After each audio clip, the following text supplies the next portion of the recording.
Resetting the One Residences, how Tridel is rebooting Toronto's Supertall tower. Ciao, welcome to a new episode of helping you build wealth through real estate brick by brick.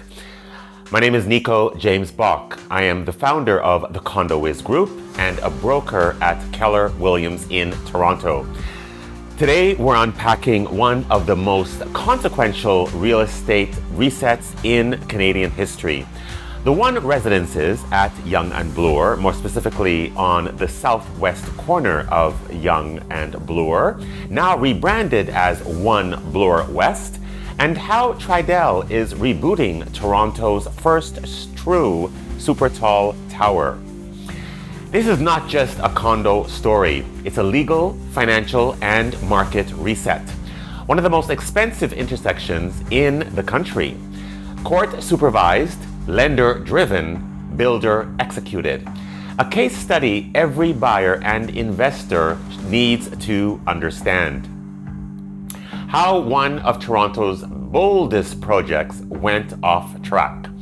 To understand the reset, you need to understand just how far off track this project went. Originally launched as The One by Sam Mizrahi in August 2017, it was planned as an ultra-luxury mixed-use super-tall tower with condos, retail, and a hotel. Years of delays, cost overruns, and financial strain marred the project. It entered creditor protection under CCAA on October 18th, 2023. Oversight handed to Monitor Alvarez and Marsal. Why Tridel was appointed to take control? This is where the story changes, not with marketing, but with court appointments. Tridel appointed May 1st, 2025 as Development, Construction, and Sales Manager. Appointment approved by the court and Monitor.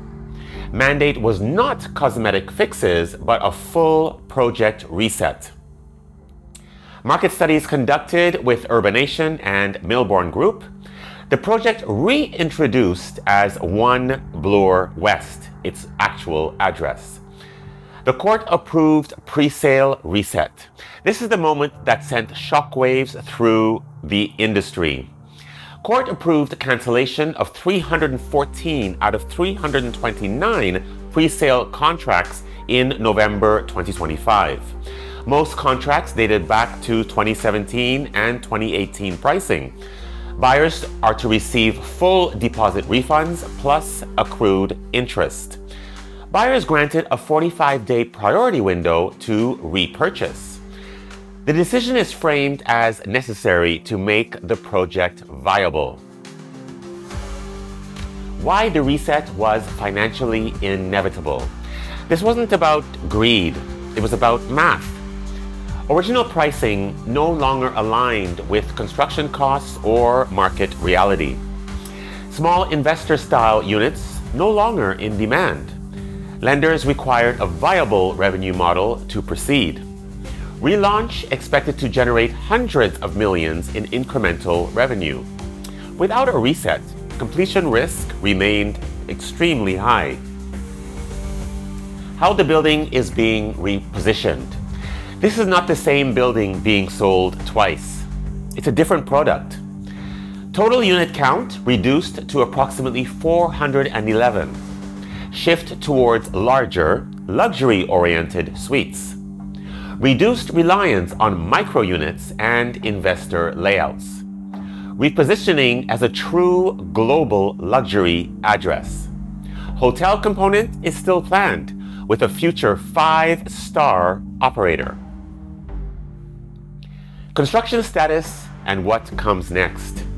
Unlike many stalled projects, this one is physically real and rising. Now officially Canada's first Supertall tower at over 300 meters. Structure substantially complete. Interior and envelope work is ongoing. Interim occupancy targeted for spring 2027. Full completion expected in early 2028. What One Bloor West means for buyers and the market. This is the part every buyer and investor needs to sit with. Pre-sale contracts are not risk-free.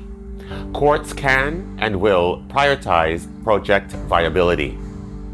Builder credibility matters more than branding. It's who the builder is behind the project. Luxury demand still exists, but expectations have changed. This case may influence how future distressed projects are handled. One Bloor West isn't just a building anymore. It's a live case study in risk and reset. And this kind of outcome only happens when a top-tier builder like Tridel steps in. In many other situations, the ending is very different. With multiple projects across the city stalled, repurposed, or headed for relaunch, staying informed isn't optional. It's critical. I cut through the noise to give you the information that actually matters, so you can make smarter moves and better real estate decisions. If you found this information useful, then like this podcast and/or leave a comment. I'm interested in hearing what you have to say with regards to not only this project, but others in the city. There has been a significant decrease in the number of active projects, and I would like to hear what your impression is of the current condo market and what your experience has been buying into it. Please share this episode with anyone who may find the content useful. Ciao.